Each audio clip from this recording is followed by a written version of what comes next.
Bayangkan sebuah selat selebar 33 km. Lebarnya bahkan tidak sebanding dengan jarak Jakarta ke Bogor. Namun di jalur sempit itulah, setiap hari hampir 1/5 minyak dunia mengalir, menghidupi pabrik-pabrik, kendaraan, dan dapur jutaan rumah tangga dari Tokyo hingga Berlin. Kini, sejak Senin, tanggal 13 April tahun 2026, jalur itu bukan lagi sekedar rute dagang. Ia telah menjadi medan konfrontasi antara dua kekuatan bersenjata terbesar di dunia. Di satu sisi, kapal perang USS Frank E. Peterson dan Armada Angkatan Laut Amerika Serikat berpatroli dengan senjata terkunci. Di sisi lain, Korps Garda Revolusi Iran atau IRGC menyatakan bahwa Selat Hormuz sepenuhnya terkendali dan setiap kapal militer asing yang mendekat akan dianggap pelanggaran yang berujung tindakan keras. Pertanyaannya kini bukan lagi soal siapa yang lebih kuat. Pertanyaannya adalah, apakah langkah Amerika ini sah secara hukum atau justru pelanggaran nyata terhadap tatanan dunia yang selama ini kita junjung? Untuk memahami mengapa Selat Hormuz menjadi titik paling berbahaya di bumi saat ini, kita perlu mundur sedikit ke belakang. Konflik Iran-AS tidak lahir dalam semalam. Ketegangan mencapai puncaknya ketika Amerika Serikat dan Israel melancarkan serangan gabungan terhadap puluhan target di Iran pada tanggal 28 Februari tahun 2026, termasuk serangan ke jantung Teheran yang menimbulkan kerusakan infrastruktur besar dan korban sipil. Iran membalas dengan menyerang wilayah Israel serta pangkalan militer AS di kawasan Timur Tengah. Perang terbuka pun meletus. Setelah berminggu-minggu pertempuran yang menguras sumber daya kedua belah pihak, gencatan senjata selama 2 pekan akhirnya disepakati mulai tanggal 8 April tahun 2026. Namun kedamaian itu rapuh. Pada 11, tanggal 12 April, delegasi AS di bawah Wakil Presiden J.D. Vance dan delegasi Iran bertemu di Islamabad, Pakistan dalam perundingan yang berlangsung lebih dari 21 jam. Hasilnya nol. Washington bersikeras Iran melepas ambisi nuklirnya. Teheran menyebut tuntutan itu tidak masuk akal dan melanggar hukum. Setelah kebuntuan itu, Trump langsung mengeluarkan perintah yang mengguncang dunia. Blokade militer terhadap seluruh kapal yang menuju dan keluar dari pelabuhan Iran. Mulai pukul 10 waktu setempat pada Senin, tanggal 13 April tahun 2026, United States Central Command atau CENTCOM secara resmi memberlakukan blokade. Pernyataan resmi CENTCOM menyebutkan blokade berlaku secara imparsial terhadap kapal dari semua negara yang memasuki atau meninggalkan pelabuhan dan wilayah pesisir Iran, mencakup seluruh pelabuhan Iran di Teluk Arab maupun Teluk Oman. Untuk menegakkan blokade ini, menurut analisis Center for Strategic and International Studies atau CSIS, AS membutuhkan setidaknya 2 kapal induk, lebih dari 20 kapal perang berbagai jenis, ratusan jet tempur, dan ribuan personel. Sebelum perang meletus, AS sudah mengerahkan 18 kapal perang di kawasan Timur Tengah. Kini, kelompok serang kapal induk ketiga sedang dalam perjalanan menuju kawasan tersebut. Ini adalah pengerahan militer maritim terbesar Amerika dalam beberapa dekade terakhir. Namun, apa sesungguhnya yang diblokade? CENTCOM mengklarifikasi, blokade tidak berlaku bagi seluruh pelayaran di Selat Hormuz. Kapal komersial menuju pelabuhan negara lain tetap bebas melintas selama tidak membayar pungutan kepada Iran. Yang dilarang adalah kapal yang menuju atau keluar dari pelabuhan Iran itu sendiri.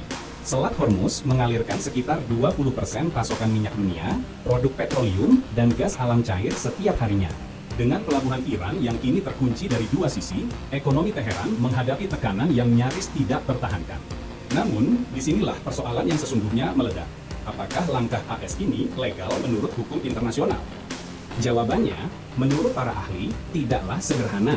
Selat Hormuz diatur oleh United Nations Convention on the Law of the Sea atau UNCLOS, dokumen yang sering disebut sebagai Konstitusi Lautan Dunia.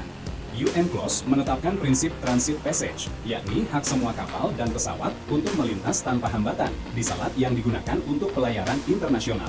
Selat Hormuz jelas memenuhi kriteria tersebut. Artinya, tidak ada satu negara pun yang secara hukum berhak menutupnya. Masalahnya, dan ini adalah ironi besar, baik Amerika Serikat maupun Iran sama-sama tidak meratifikasi UNCLOS. Keduanya telah menandatangani, namun tidak pernah mengesahkannya secara formal. Kondisi ini menciptakan apa yang para ahli sebut sebagai pusaran hukum. Dua pihak yang berkonflik tidak terikat secara formal pada aturan yang seharusnya menjadi wasit utama. Dari sudut pandang AS, blokade terhadap pelabuhan Iran, bukan selat secara keseluruhan, memiliki dasar hukum yang lebih kuat.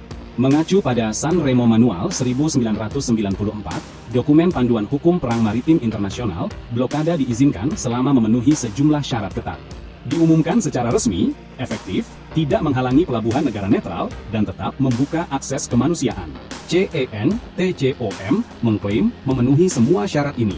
Sementara itu, di sisi Iran, situasinya juga tidak bersih dari persoalan hukum.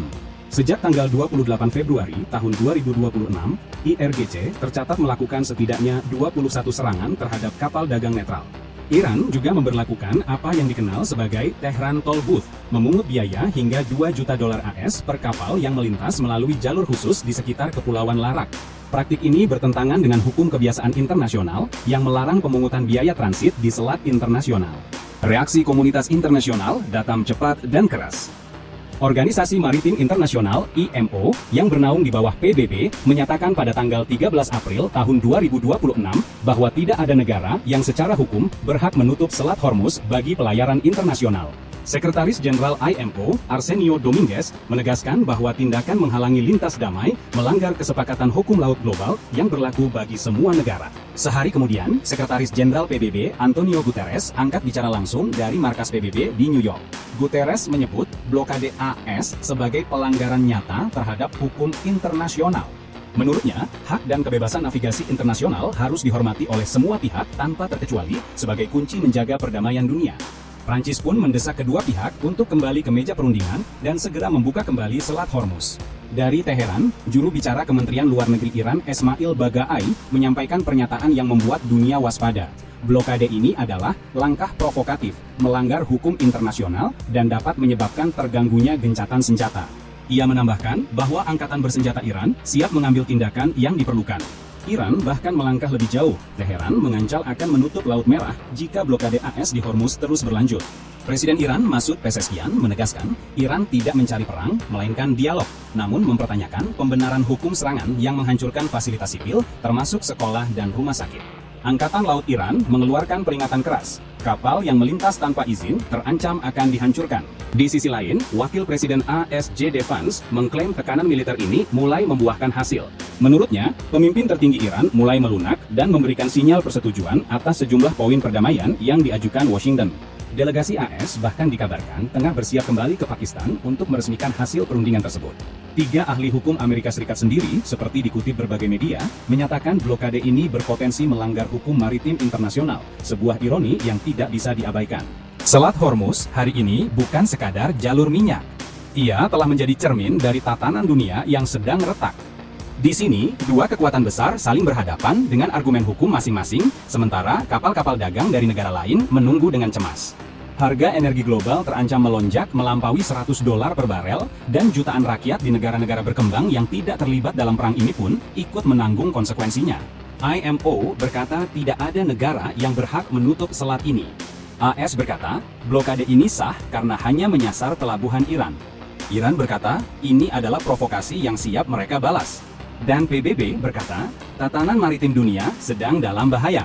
Pertanyaannya kini, jika Amerika Serikat, negara yang selama puluhan tahun menjadi penjaga tatanan hukum internasional, hari ini dituduh melanggar hukum itu sendiri, lalu siapa yang akan kita percaya untuk menjaga lautan dunia tetap aman?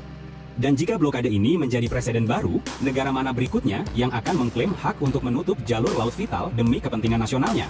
Tuliskan pendapat kalian di kolom komentar, karena ini bukan sekadar soal Iran dan Amerika. Ini soal masa depan tatanan dunia yang kita tinggali bersama.